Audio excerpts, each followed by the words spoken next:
Here's the thing. Indigenous African religions aren't just old beliefs. They're living libraries.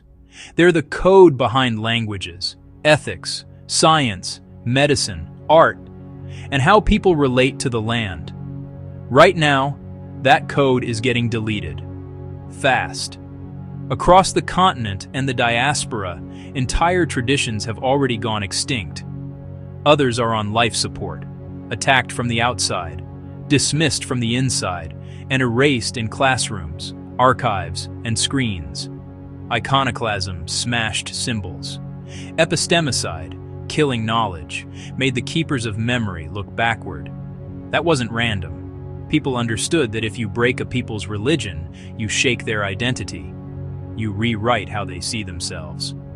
So here's the urgent question I'm exploring. Can Africa's indigenous religions, plural, develop something like codified source books?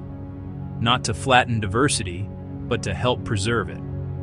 I'm talking legit reference texts, curated liturgies, cosmologies, ethics, proverbs, case law, creation stories, healing systems, compiled with attribution to lineages, languages, and places. Think of it as a living codex, not a single holy book, but a modular library, peer-reviewed by elders, scholars, custodians, artists, scientists. A framework so a drummer in Accra, a diviner in Ife, a praise poet in Lesotho, and a philosopher in Nairobi can all see their work recognized, cited, and teachable. Why does this matter? Because identity needs anchors. If you want Afrocentric sustainability, real relationships with land, water, ancestors, and community, you need the philosophies that teach those relationships intact. You need the rituals that encode ecology, when to plant, how to heal, why to share, respected as knowledge, not superstition. Practically, here's how I'd approach it. Map surviving traditions by language family, region, lineage.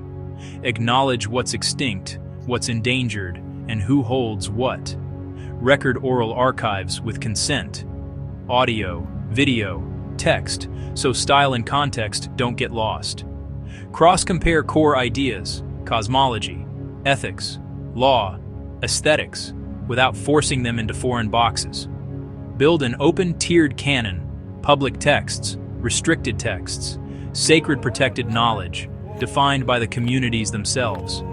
Create scholarly tools, glossaries, commentaries, case studies, curricula that law schools, med schools, and philosophy departments can actually teach.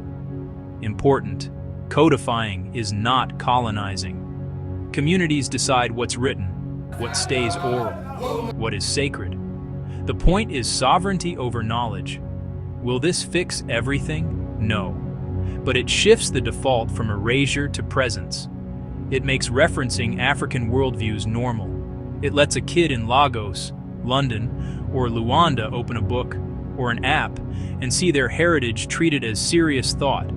If you care about climate, justice, identity, or simply intellectual honesty, this is your call to action. Support the archivists, fund community-led documentation, push universities to recognize indigenous African philosophies as foundational, not optional. Because what's at stake isn't just the past, it's the operating system for a human future that remembers how to live with meaning, with each other, and with the natural world. The timer is ticking. Let's keep the libraries alive.